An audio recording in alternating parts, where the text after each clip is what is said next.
Good evening. If we've not met, my name is Wayne. I'm one of the vicars here. Just want to take some moments for us to think about Christmas. I wonder how you approach Christmas. Some of us, I must confess, I put myself in this camp. We wake up on the 25th every year, and lo and behold, as if by magic, Christmas has arrived. It turns out that the fridge is full. There are presents wrapped and under the tree. Friends and family are on their way over. Our diaries have been filled. And every year it happens as if just by magic. Others, maybe there was the other person in the house, started back in January when they bought this year's Christmas cards in last year's sales. And Christmas for them is a major operation, planned with precision, and nothing is left to chance. And some of you might make it to Christmas as if you've battled through the latest winter storm, grabbing whatever flies by in the whirlwind.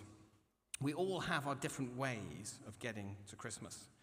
And what I'd love to do is just take a few moments to think about another way that we might approach Christmas this year. A way that doesn't focus on all that we have to do to finish at work, all that we might have to buy, everybody that we have to see, but rather a way that focuses on how we understand this season. A few weeks ago, I visited Milan with my son. We went on pilgrimage. We went to see AC Milan play at the San Siro. If you don't know it, one of the most famous football grounds in the world. Before we went, it was boys' weekend. We had a weekend in Milan. I looked up things to do in Milan, and it turns out Milan is the home of Leonardo da Vinci's Last Supper. I didn't know if you knew that. Didn't know that. So the morning after the game, we took ourselves across town to view the painting. Now, viewing the Last Supper, for those who are fortunate enough to get a ticket, is a very complex process. The Last Supper is in very poor condition and requires careful management. And so first of all, you have to go and present your tickets. Then they have a security check, like an airport. They remove you of anything that could do any damage. Then you have to wait in a climate-controlled room while they reduce the humidity in both the room that the painting is in and in the room that you are in. And finally, you get just 15 minutes with the painting before they have to go back through the whole reducing the humidity process. So we waited, wondering what was through the doors. And just before we entered, our guide offered us some advice. When you go in, don't rush forward. You will see more if you stay back and take it all in. Don't rush forward, because if you do, you will miss what Leonardo wants you to see. The doors opened, as you can see, and pretty much everybody raced forward.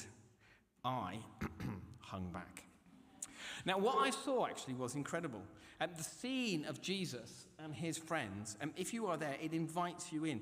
I'm not an art historian, but the lines in the room, if you stand in the right place, the lines in the painting and the lines in the room all line up, and it appears that the room stretches beyond you. It suddenly is bigger. Jesus and his friends are there in the room at table with you. Jesus, there with you where you are.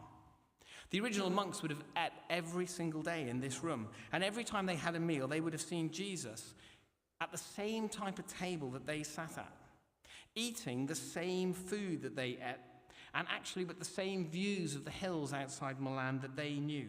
Jesus in the room with them. And this is what Leonardo wanted them to see and us to see when we go to the painting. Jesus there with us, where we are, but also when we are. But in order to see it, and to see it fully, you need to take a step back. You need to take the whole picture in. And it's just the same with Christmas. Many of us race into Christmas and the Christmas season. Whether we are the ones it just seems to happen to, or the ones who've had to plan it all, or the ones who leave everything to the last minute, Christmas becomes something that we race forward into. Many of us never get the opportunity to take a step back and think about the full picture of Christmas. The meaning of the joy that we sing of, the love that we speak of, the light that we celebrate. It's the joy, the love, and the light of what we call Emmanuel, God with us. God comes into our world to live as one of us, to be with us, and to share in our everyday lives with us, where we are, when we are. And so when we take a step back and we see the bigger picture of Christmas, we see that we are not alone. Imagine Jesus sitting with you at your table. What would you want to say to him? What might he say to you? I wonder, do you ever feel misunderstood? Do you ever feel that sometimes it feels like nobody gets you? Do you ever have those moments when you feel like it's me against the world? When we step back and we see Jesus at Christmas, we realize we're not misunderstood. God gets us, and we're not alone. And the amazing news of Christmas is this is not just a story from a long ago, nor is it a fable that some people tell to help them understand life, but that it is a reality, that it is true and real, here and now. When he painted, it took him 4 years, Leonardo wanted the monks to know that Jesus was there in their home with them, with whatever was going on in their lives. And Christmas, just like the Last Supper, tells us the same thing, that Jesus is with us now, wherever we are, and whatever our lives may look like. But the Last Supper is just one scene from the life of Jesus. It's part of a whole bigger story. The painting is on one wall at the end of the dining hall, and directly opposite is another painting.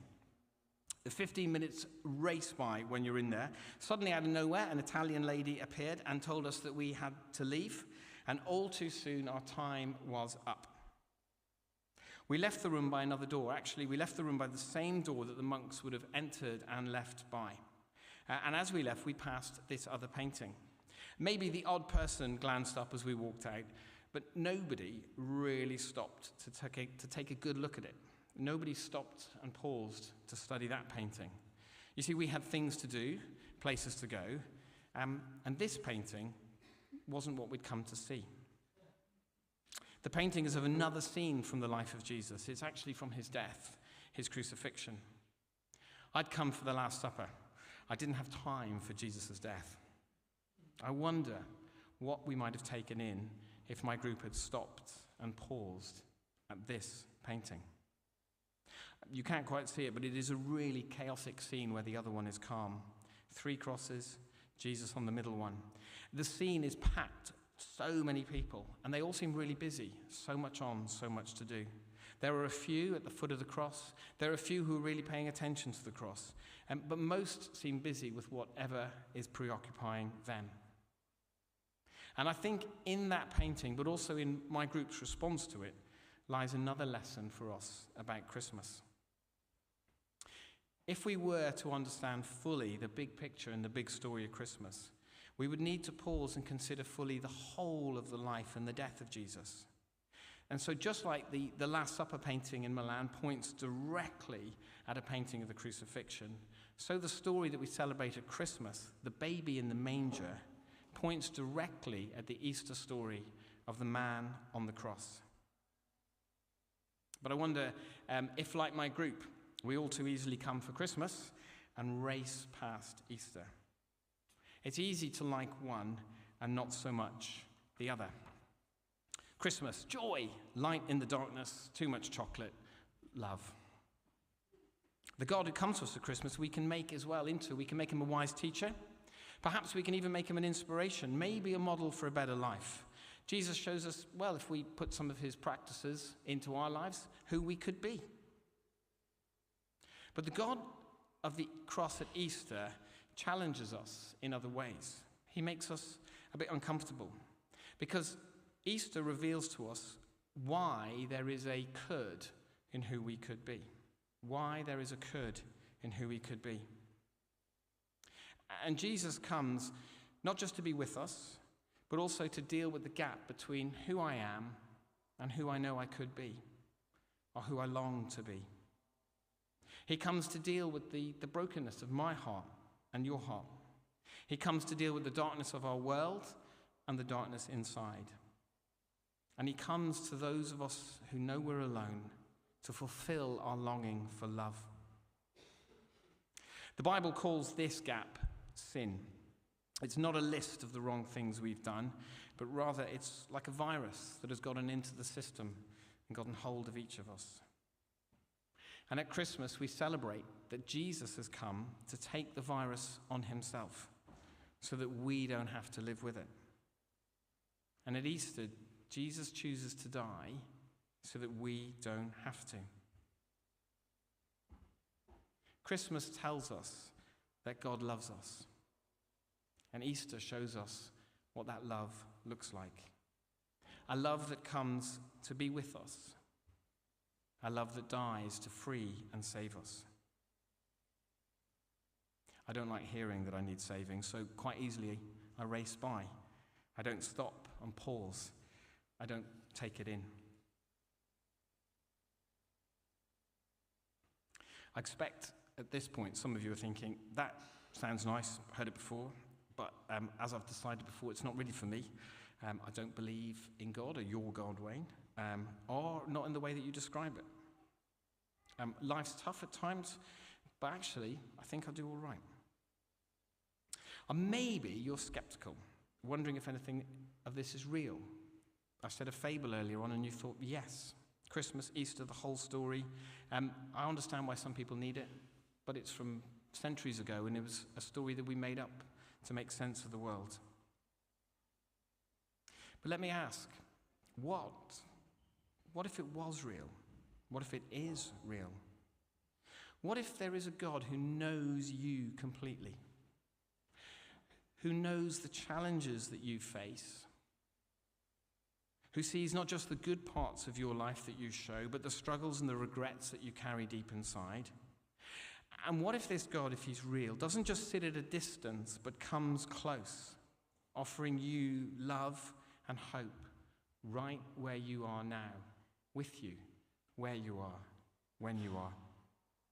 Might it be worth exploring that possibility? We don't have to have all the answers now, but Christmas at least invites us to take a step back, to pause and to consider. Leonardo painted the Last Supper so we could see Jesus there with us, sitting right there where we are. And this is the amazing message of Christmas. There is a God, he loves you, and he's not far away, but is here with you and for you. And Donato, that's the other guy's name, he painted the crucifixion so that we could see what that love looks like, the end that Jesus would go to win you back. But to see this, we do need to step back, not rush forward into Christmas. We need to pause and appreciate. Christmas is an invitation to each and every one of us, not just to celebrate in tradition, but to step back and to see the big picture of Jesus, who he is and what he offers. The baby in the manger, the man at the table in Leonardo's Last Supper, the Savior on the cross. It's the same guy in the same story. It's a story of love, sacrifice, and hope. And it's a story that is meant for each and every one of us personally. So when we finish this evening, can I encourage you, please stay. We'd love to have some mulled wine and mince pies. But I'd also love to encourage you to take a moment in the busyness of the season, the weeks and the days that lie ahead, just to ask this question. What would it mean for me if this story is true?